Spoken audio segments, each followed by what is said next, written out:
God has plans to prosper you, give you hope and a future too. So let me remind you of what you have the power to do. You've been on a journey, trying to find your way. Like the sun, you're rising, 'cause today's your day to unlock every gift inside. Let your potential flow. Don't let anybody kill your vibe. Time to bust up and show. Gotta keep on reaching, keep believing. Act like you know you can win. Live your dreams, reach your goals. Be happy, you can make it. Get motivated with Cassandra. We've got wellness, church by phone. You don't even have to leave your home to be inspired. To rise a little higher with Cassandra. They said you'd never make it, but you're still here. Kept on pushing through all your doubts and fears. Never let a hater see you sweat. Remember who you are. When they go low, let them reap what they sow while you go far. Gotta keep on reaching, keep believing. Baby, shine like a star. You can win, live your dreams, reach your goals. Be happy, you can make it. Get motivated with Cassandra. If you got haters, they gon' hate. Keep your head up and just be great. It's your season, your winning season with Cassandra. Rise up, time to get on your grind. Go after your dreams, no time to fall behind. Push till the end and never give in. It's your winning season, get ready to win. Keep moving forward and never look back. It's time to get motivated with Cassandra Mack. You can win, live your dreams, reach your goals.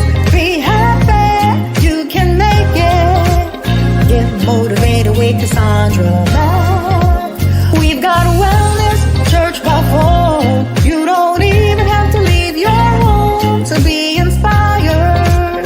To rise a little higher with Cassandra Mack.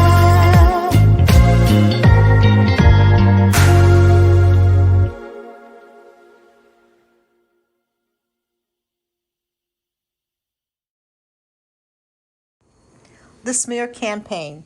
Why your haters go so hard to smear and scandalize your name.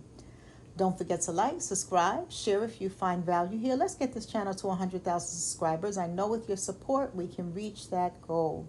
So we're doing something here called Comment of the Day, where we're highlighting a comment. If any of my videos have helped you, if you have any of my books, inspirational mugs, hoodies, t-shirts, which one do you have? How does it help you? If you are a member of the channel in any of the clubs, how has being a channel member helped you? Let me know. Don't forget to say your country and your state or province. You never know. You may be the comment of the day. So today's comment comes from Jennifer L. And Jennifer L says, thank God for your teaching. I was in a dark place and I found your YouTube channel. I found one of your videos that talked about how an envious friend is actually a dangerous enemy. And I never thought of it that way until you gave the biblical breakdown of how envy operates and how it manifests. So I want to say thank you. You have taught me a lot. And I am also reading your book, Rise Above the Haters. Keep doing what you're doing. Well, Jennifer, I am glad that the video has helped to open your eyes. I am glad that you're reading the book, Rise Above the Haters. And don't forget to leave an Amazon review stating how the book has helped you. God bless you. Keep doing what you're doing. And thank you for being a subscriber and a member. So let's dive right in. The smear campaign. Why your haters go so hard to smear your name. And there are three primary reasons. And we are looking at this from a spiritual perspective. As many of you know, that this is a Bible-based channel. So we're going to be looking at this from a biblical perspective. And there are three primary reasons. If we think about the scripture, John chapter 10, verse 10, that says the thief comes to steal, kill, and destroy, but Christ comes so that we may have life and have life more abundantly, we are reminded that the thief comes only to steal, kill, and destroy. And when the enemy uses your haters, when people who don't like you, who are envious of you, they're open to that type of energy, they're open to being used by the enemy, you are going to see evidence of robbing, killing, and destroying. And robbing doesn't have to mean taking material possessions, and killing doesn't always mean killing the body. And so we're going to do a quick breakdown of what that may look like in terms of the smear campaign and why they're doing it. So it's important that spiritually they are doing that to steal, kill, and destroy from you. That is the reason why they are doing that. They're operating from the enemy to steal, kill, and destroy. When somebody wants to go on an all-out campaign to smear your name. Now, I want to be very clear. I am not talking about a situation where you have harmed someone and they are telling the truth. They are telling the truth. Like you did the thing, like victims of abuse. We're not talking about that in this video. I'm talking about the individual who is minding your business. You are going to work. You are not harming or hurting anyone. You are doing you. But because someone is envious of whatever it may be, whether it is the way that you do your job with excellence and integrity, whether they don't like the fact that you stay out of the way by minding your business, just focusing on your job, and you don't really mingle a lot. You are polite and cordial, but you don't want to get caught up in the office shenanigans and the gossip and the office politics. Whether you are attractive and you keep yourself together and people are jealous of your aesthetic, your lifestyle, whatever it might be.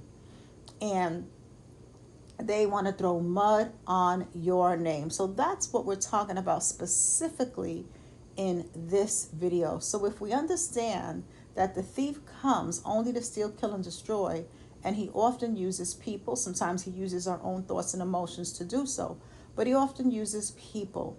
So let's dig in. Number one, the smear campaign is designed to rob you, right? We know that the enemy comes to steal, kill, and destroy. So first we're going to deal with stealing. It comes to rob you of your reputation. So think about it. Let's take the job. You have been building a reputation at your job through hard work, through whatever tasks that you do when you work with diligence, through whatever ideas that you contribute to your team, your company, to the way that you do what you do because you put skill into it. You take the time to hone your skills. Maybe you're taking extra classes, workshops, you're reading books that help you develop your professional acumen as it relates to your particular job, right? And you have people that may not work with your level of skill, your level of expertise, and now they want to rob you of your reputation. They want to knock you down a notch, cut you down to size, to let people know that you are not all that, and you are not coming in haughty, but you do work with a level of excellence. You do have a sense of honor about how you do your work, and you're not just going to hand something in sloppy. There will be people who will hate you for your level of excellence. Think back to high school and middle school.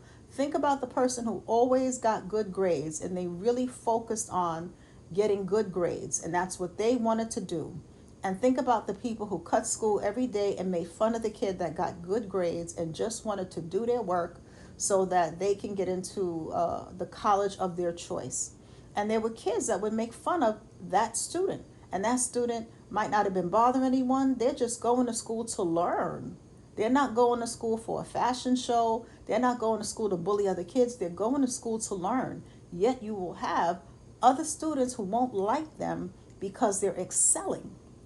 Don't think that stops when you are out of high school and you're in the world of work. You have a whole lot of children emotionally who are in the workplace. So they want to rob you of your reputation by creating doubt around your competence level, your motives, or your integrity. And so they're trying to rob you of that. So begin to pay attention, because one of the things that the Bible talks about is that we don't want to be ignorant of the enemy's devices lest he gets the advantage. And so you got to be on game as far as understanding the enemy's devices, that is what he is trying to do through that person, through the person who does not like you, robbing you of your reputation. Now, the person is not innocent, because we ain't going to say, oh, the devil made me do it. No, the devil don't make you do nothing. You have a choice. God gives us free will. So the person is open to doing that. They have a choice. We have free will. So that's number one. They want to rob you of your reputation. Now, each one builds on the other. So when they're robbing you of your reputation, they're actually creating doubt around your integrity, around your competence, around your motives, getting people to begin to question whether or not they should trust you. So think about it. If they are trying to get other coworkers to reconsider whether they should trust you, and I'm not talking about trust you as a BFF, but trust you to be able to do your job well, trust you to be able to do what you do, that's going to affect your upward mobility. Two, they want to kill. Remember, the thief comes to steal, kill, and destroy. So what they want to do is they want to kill your strategic alliances through lies and character assassination. So what's going to happen is, first they rob you of your reputation, or they attempt to. And then they try to kill your strategic alliances, because when people have doubts around your integrity, they think that you're there for the wrong motives, that you're trying to show off, as opposed to just doing your job with excellence. And you cannot help if you add value to the company, because you do what you do with excellence. And when you add value, it is going to heighten your visibility. That just goes with territory. Light does shine. Light shines. Light does not fizzle out. Light is supposed to shine in the darkness. That's the purpose of light. And so when you are shining the light of Christ, you are going to have people that don't like that. So then they want to kill your strategic alliances, because by robbing you of your reputation, by damaging your reputation, and the weak-minded people who believe them without getting to know you for themselves, that begins to kill your strategic alliances. And then you'll be wondering, how come when I walk in the office, people who used to say good morning, or people who would invite me to lunch, or invite me to go get a bite to eat after work, are being a little standoffish to me? You know, I didn't do anything to these people. Why are they acting weird? And usually it is because it is an individual who is planting something in their ear. They're weak-minded and they believe it without getting to know you for themselves. And so they start distancing themselves from you, because they're believing the lies about you. They're believing the lies about your motive, your integrity. So this person may be all out lying, like you stole money from the company, you stole their ideas, and you didn't do any of that. And if you're dealing with a person who is not discerning, right? Meaning the people who are listening to this, if they don't have strong spiritual discernment, right? They may automatically believe a lie, rather than allowing their discernment, if they're a believer, rather than allowing their discernment to reveal truth to them. Or they might have been jealous of you or envious of you as well, but they were able to keep it under wraps. And now that they realize someone else doesn't like you, they feel confident and emboldened to say how they've always felt about you, but were playing nice for the sake of you work at the same job. See, people don't talk about stuff like this, and then we're caught off guard when we're facing these situations at the job. And so this is why it's important to begin to see things in the spirit in addition to the natural. And so third is destroy, right? So the thief comes to steal, kill, and destroy. So I've already talked about why they want to steal, how they and why they want to kill. And then third is destroy. So they're trying to kill your strategic alliances. They're trying to, remember, when we think about gossip, what do we call gossip? What do we call slander? Character assassination. So it is a murdering of one's character. It's attempted murder on your character. 3, they're trying to destroy your destiny. So they're trying to destroy your destiny through distraction, emotional exhaustion, mental fatigue, and resource depletion. So when you are the target of a smear campaign, and it's ongoing, it's very distracting. It is hard to focus on your job when you're sitting at the desk and you see 2 of your coworkers pointing at you and giggling, which is bullying behavior.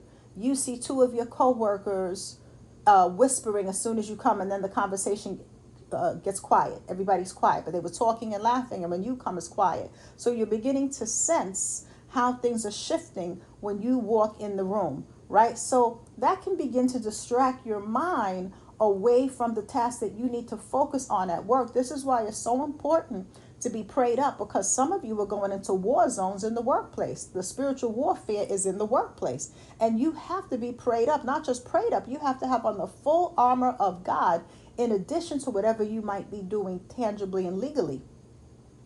So they want to destroy your destiny through distracting. So if they can get your focus, right, they have your mental attention. If they can get your focus, they have your emotional energy, which is the next one. So it's an attempt to exhaust you emotionally. So when you find that you are so depleted because you got to play through these mental gymnastics at the workplace, it is exhausting. And so they want you to be exhausted emotionally so that you can't show up as your best and brightest self, so that you can't put in the same passion and enthusiasm that you normally do into your job, your projects, your tasks that you undertake. And this is why you have got to go to God for refreshment. The scripture says he restores my soul. And so you have to make sure that you are doing what you need to do regarding prayer, meditation, biblical meditation, so that your soul is being restored. You have to restore your soul, because if you're leaving the job depleted, you need to restore your soul. And sometimes that looks like an exit strategy where you are revising your resume, you're interviewing, you're not telling anybody that you're interviewing, and you're finding another job. It may come to that. So they want to destroy your destiny through distraction, emotional exhaustion, mental fatigue. So again, it's draining, not just emotionally, but it's draining mentally. So it begins to rob you of your creative ideas, because if your mind is overwhelmed with thoughts about how petty they're being towards you, with thoughts about how no one no longer invites you to lunch and now you got to sit in the car and eat lunch by yourself. If your thoughts are overwhelmed with those type of thoughts, and it's understandable, we're human, right? You're going to begin to feel mental fatigue where you're not as creative, you're not as sharp, and that's what they want. But here's the thing. This is what they're trying to do, but you need to understand that they don't have the power to do that. This is the attempt, but they don't have the power. Spiritually, the Bible's very clear that as a believer, God has given you the power to trample on serpents and scorpions. The Bible also tells us no weapon formed against us shall prosper, right? And so the weapons are being formed. They're being formed. The weapon of the smear campaign is being formed, but it won't prosper. And here's the key. Even if you exit that job, even if worst case scenario, you're fired from that job, the weapon still could not prosper. You lost a job. You didn't lose your destiny. You lost a job. You can get another job. You didn't lose your destiny. So they're trying to destroy your destiny, right? And through resource depletion. Because let's say that you are going to HR to try to resolve this. Or maybe you've even hired a lawyer because of defamation of character and slander. But that's costing you money, the lawyer piece, right?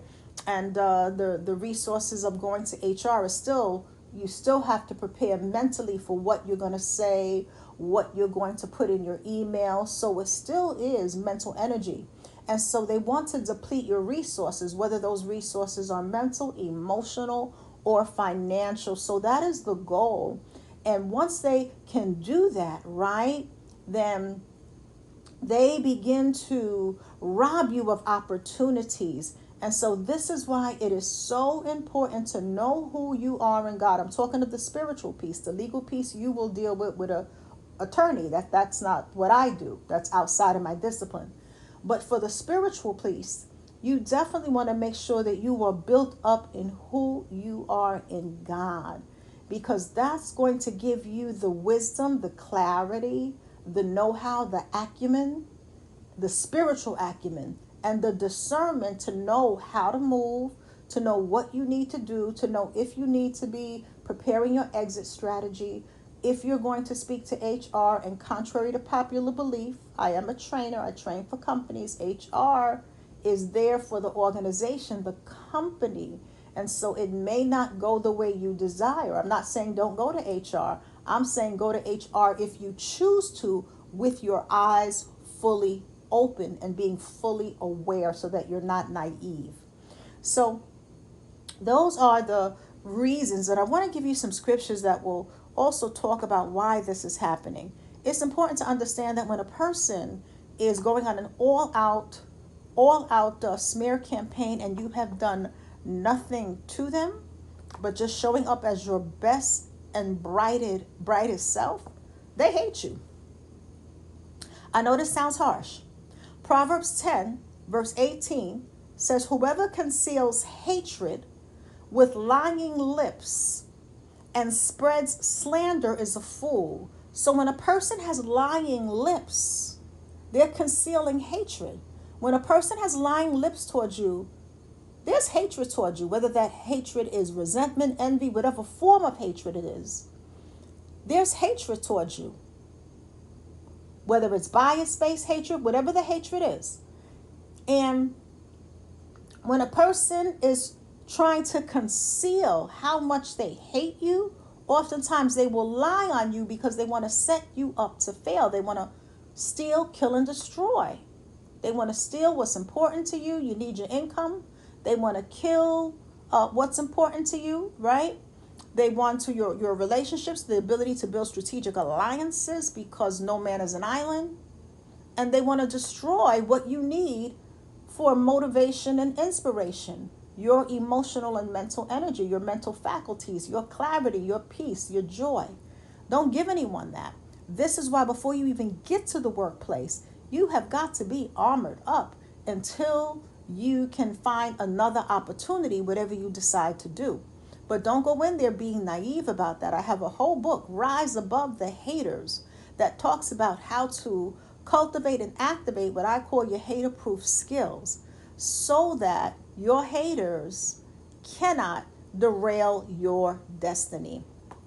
The second scripture that I want to give you, which really speaks to the importance of our integrity, and it is Proverbs 22 verse 1, which says, a good name is to be chosen over great riches. A good name is better than silver and gold. And so a good name has to do with your integrity, right? And so understand that what it comes down to, they're envious of your good name. Believe it or not, that's a big category of envy. And I'll probably do a different video that breaks down the different categories of envy and what it looks like. But when you have a good name, and a good name has to do with your integrity, has to do with your character. There are certain things that you won't do, and people can see your good name. An example of that is you are in the office, you have coworkers trash talking another coworker, and they are going in, and maybe you get up, you say, oh, excuse me, I'm going to go to my desk. And so you're sending a message, even without saying a word, because actions speak louder than words. So your actions are sending the message that you don't want to be part of that. And so that's part of your good name. You might even say something like, well, they're not here to defend themselves, if you choose to. It's going to look different for each person because we all have different personalities. So some will just get up and walk away. Some may say that's not nice. However you handle that, you are still sending the message that you don't get down like that. And so that begins to develop or showcase your personal fruit. And we know people by their fruit. So you are showing the fruit that you are not here for the shenanigans, the pettiness, and the gossip. You are here to do your job. So there will be people that will be envious of your good name. Never forgetting the story of Daniel with the lion's den. They were envious of his good name. The administrators and the satraps were envious of his level of integrity. They could not find any flaw or fault or negligence in the way that he did his work, to the point where the king was so pleased with him that he was putting him in charge of more and more things. And so as you begin to grow in favor because of your good name, the reputation you've built for yourself, not the lies of a reputation that people are trying to falsely put on you, but your true reputation, your true character, there are going to be people who will be envious of your good name. Please don't miss this. That's a big envy category that is often overlooked. So keep doing what you're doing. Whatever you're doing legally, you got to talk to a lawyer about that one, because that is out of my discipline. But do understand the spiritual reasons so that you are not surprised when you were at a job and you were working with a level of integrity. You were working as if you were working unto the Lord. The Bible says work as if you're working unto the Lord. That's about your integrity. That's about your character. That is about your level of excellence and honor in what you do. Oh, that's going to attract haters like moths to a flame. So, with that being said, I hope that was helpful. If you don't have the book Rise Above the Haters, get the book. It is definitely going to help you. It is part journal, part workbook, and it lays out biblical high-level kingdom concepts to really understand the level of spiritual warfare you're dealing with when you were dealing with haters, so that you can stay high vibrational, right? You're operating from the kingdom within. They're operating from the kingdom with darkness. Y'all not even operating from the same kingdom, so that you can keep moving forward in purpose and destiny, regardless of who don't like you, who don't want to see you win, and who has an issue with you. So, couple of things coming up. If you are not a member of the Wednesday Wellness Club, you are missing out. The Wednesday Wellness Club is one of the clubs, one of the tiers in the membership, where we focus on mental and emotional self-care through a biblical lens. We meet twice a month by telephone conference call, the first and third Wednesday of every month. It's interactive, so it's not just me talking, but group members are talking. They're sharing their tips. They're sharing challenges and tips. So it's very interactive, and you get to hear what other people think as well. And we're building real community with positive, like-minded people who are about focusing on God, their goals, unlocking their gifts, unlocking their greatness, bringing God glory through their lives, and just moving forward in purpose and destiny. So if that sounds like something that you're interested in, you will see a join button. You'll see a link in the video description box. When you click on the join or the link button, it'll take you to my channel membership. You'll see that there are different tiers. But if you want the Wednesday Wellness Club, that's where you're going to get those wellness calls. Make sure to join at the correct tier. A lot of people may join at the introductory tier, and then they're asking why they're not getting the wellness calls because you didn't join at the wellness tier. So make sure to join at the correct tier. Read through the information, because each tier comes with different features and programs. If you are a leader, maybe you're a manager, a team leader at your job, maybe you're a director, a supervisor, or maybe you are an entrepreneur. We also have a tier for leaders. It's called the Leaders Circle, and we meet once a month by Zoom, and that's specifically for leaders. We focus on leadership strategies through a biblical lens. So our next meeting, we meet Monday afternoons, 12 noon Eastern Standard Time by Zoom. The next meeting is February 3rd, Monday, 12 noon, and you will see the flyer within the next few days. So there'll be a flyer for that as well. And I'm also having a public workshop. It's a ticketed event, so you got to get tickets if you're interested. And that's happening on Saturday, February 15th at 12 noon Eastern Standard Time. It's on Zoom, so you can attend wherever you are in the world. And it's the self-love workshop, how to give yourself the love you never got. So if you grew up with a lot of trauma, if you were the scapegoat of your family, if you have walked through life being rejected, mistreated, and isolated, maybe it's time to learn how to love yourself and how to give yourself the love you're looking for. And so it's important to love yourself because, and I'm talking about in a godly and healthy way, not an arrogant, haughty, prideful, narcissistic way, but in a godly and healthy way. It's important because the longest relationship you're ever going to have is the relationship that you have with yourself. You were with you in the very beginning when you came out the womb, and you're going to be with you at the very end when you go in the ground. And so that's the relationship that you have to cultivate, because every other relationship emanates from the relationship you have with yourself. And so in this workshop, I'm going to be walking you through 1 Corinthians 13:4, which is the biblical prescription for love. And most of us apply this scripture only to other people. But it's not just for loving other people. It's also for loving ourselves in a proper, godly, biblical, healthy way. And so you're going to leave with concrete tools to know how to build your self-esteem and your confidence and your self-worth.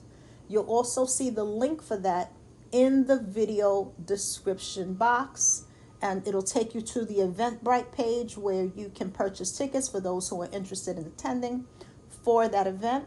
And let me be clear that loving yourself in a biblical and godly way is not the same thing as being a lover of themselves.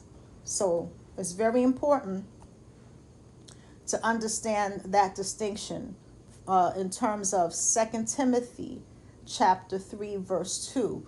And so being a lover of yourself, a lover of themselves within that context, 2 Timothy chapter 3 verse 2 is speaking about arrogance, what the world of psychology may call narcissism, but it's arrogance, haughtiness, and pride. So we're not talking about that.